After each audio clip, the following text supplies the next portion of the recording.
All right, everyone, get ready, because today we're diving headfirst into something we use every single day, but probably never really think about, right?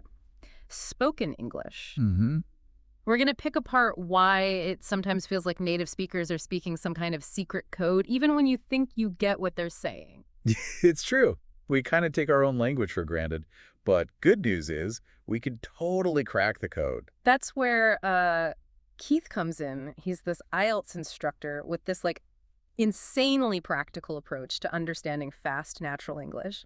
You shared some notes, right, from one of his presentations? Yeah, I did. He starts off by tackling this big misconception for English learners, that you have to understand every single word to get the meaning, which he says is just not true. Wait, really? I've been stuck in that trap forever. It's a common one. He compares it to like trying to solve a jigsaw puzzle, but you're only looking at the backs of the pieces, Okay. You miss the big picture. It's all about the context. Okay. Yeah, that makes sense. So it's not enough to just know, the dictionary definition of a word. Right. You need to get how it's actually being used in a sentence, in a conversation, in real time. Exactly.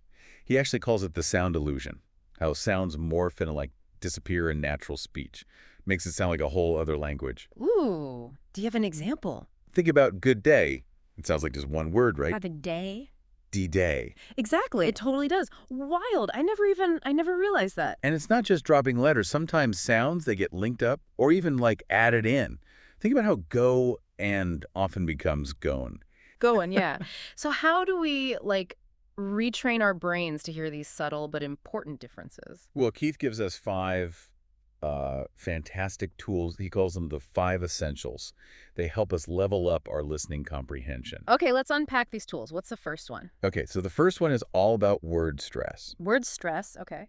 He explains how just changing which syllable we emphasize can totally change what a sentence means. Oh, I know exactly what you mean. It's like that classic example, I want a ticket to London versus I want a ticket to London. Exactly. And Keith points out that our ears, they naturally go to those stressed words because they have the most important information. Our brains are kind of wired to hear the beat of the sentence. That's so helpful, especially if you're trying to keep up with a fast conversation. Right. You can't get bogged down in every single word. You got to be able to pick out those key points. He says it's crucial for something like the IELTS listening test. Oh, right. Yeah. Where you don't have time to overthink every single word. You have to grab the main idea and move on. Okay, that makes total sense. So what's the next tool in our sonic toolkit? This next one, this was my favorite. He calls it chunking it up. Chunking it up. Yeah. So instead of getting lost in the individual words, he says we should train ourselves to listen for groups of words that work as one unit of meaning. Give me an example. Okay, so think about phrases like have a good day or I'd like to. Okay. We don't process them as separate words, right? No, it's like one whole. They're single unit of sound. You're right. They totally are. I never thought about it like that. It's pretty cool. Our brains are actually wired to process these chunks way more efficiently, which makes understanding faster and smoother. And a lot of grammatical structures are actually chunks I want to, I should have, can you. They all act like little shortcuts in spoken English. So by recognizing these chunks, we can actually start to decode sentences faster and even anticipate what's coming next. That's amazing. Exactly. And that brings us to what Keith calls the secret language of spoken English, weak forms. Oh, I've heard of weak forms. Yeah. I'm not sure I totally get them, though. Sounds kind of intimidating. It's actually not that complicated. You know how some words sound different in casual conversation? Yeah. How to can become ta. Oh, yeah. Totally. Those are weak forms. They're like the undercover agents of English. I like that. Undercover agents. Okay. These common words like to, for, and do, they all have these secret identities that only come out in natural speech. Okay, that makes sense. So it's not that the word disappears entirely. It just kind of changes its pronunciation depending on where the stress falls in the sentence. Exactly. Mastering these weak forms, it's like having the inside scoop on how native speakers actually talk. I like it. But don't worry, Keith gives us some seriously practical tips for actually, hearing and using them. Okay, I am ready for those tips. But first, we need to take a quick break. Don't go anywhere. And we're back, folks. Diving even deeper into this whole spoken English thing. Before the break, never thought I'd be so into the word "ta." Weak forms, who knew, right? Right. like uncovering these like secret patterns. Yeah. And Keith doesn't stop there. He says, once you start noticing these weak forms, gotta master their partner in crime, which is contractions. Oh, yeah. Contractions, those little shortcuts are like everywhere in spoken English. Exactly. He even calls them the spoken English secret handshake. I love it. They're key for sounding natural and fluent. Yeah. But they can be tough to catch if you're not used to them. Totally. I remember when I first started learning English, I thought should've was like this crazy advanced grammar rule. It took me forever to realize it was just should've in disguise. Right. Like the language is playing tricks on us. Yeah. It's great. Yeah. And it wouldn't be a deep dive without some linguistic gymnastics, right? Right. So Keith brings up what he calls the big one for understanding fast English, which is connected speech. Connected speech. Okay, I'm intrigued, but also slightly terrified. What are we talking about here? So, like, think about it. When we speak naturally, we don't pronounce words in isolation. Right. But It all flows together. yeah, it would be so weird if we talked like robots, just like enunciating every single sound. Exactly. So connected speech, it's all about how these individual sounds and words, they like blend together in natural conversation. Okay, so like give me an example. How does this connected speech thing actually work in real life? Okay, so picture this. You're ordering a coffee, right? Okay. And you say, "I'd like a latte, please." Okay, yeah.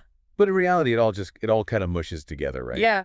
Or like, "I'd like a latte, please." Oh, wow, you're right. It's like your mouth is trying to find the laziest way to get the words out. Exactly. It's efficient. Yeah. And our brains are amazing because they can decode these sounds, even if we don't like consciously realize it. That's true. It's like when you're reading and you skim over a word or two, but you still totally get the meaning. Perfect analogy. Yeah.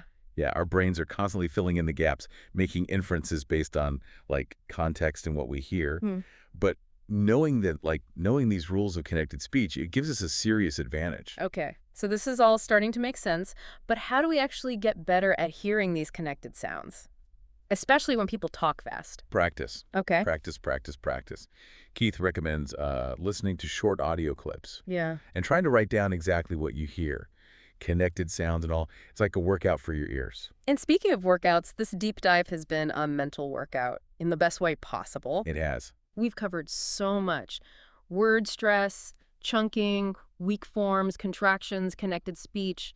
It's like we've been given, like, the cheat codes to the English language. It really is amazing how all these tiny little things, they make such a big difference in how well we understand things. Absolutely. And it's not just about IELTS prep anymore. It's about unlocking a whole new level of fluency and confidence just in everyday conversations, you know? Yeah, and that's what's so great about how Keith approaches it. Mm-hmm. He doesn't just, like, explain the concept. He gives us actual ways to use them, you know? Right. Remember those 4 sentences he started with? The ones that supposedly had all these elements woven into them. Yeah, those are up next. Ooh. I can't wait to break those down. But first, we need to take a quick pause. Stay tuned, because things are about to get very meta. All right, and we are back. Are you ready to see these spoken English secrets in action? It's like we've been, studying the magician's playbook, and now we actually get to see the magic show. Right, like seeing it all come together. Yes. Okay, so let's go back to those 4 sentences that Keith used at the beginning. The ones that he said had all these hidden elements. You ready to put on our detective hats and analyze? I am ready. Let's do it. Okay. Sentence number 1. I'd like to get a ticket to London. Take it away, detective. What do you hear? Okay, so we got I'd, the contraction, and then both of those 2 words, they get that weak form. So it's not, I'd like to get a ticket to London. It's more like, I'd like to get a ticket to London. It's more like, I'd like to get a ticket to London. Exactly. Yeah. And if you listen super closely to native speakers, you hear those words kind of blend together, almost like one word. I'd like to get a ticket to London.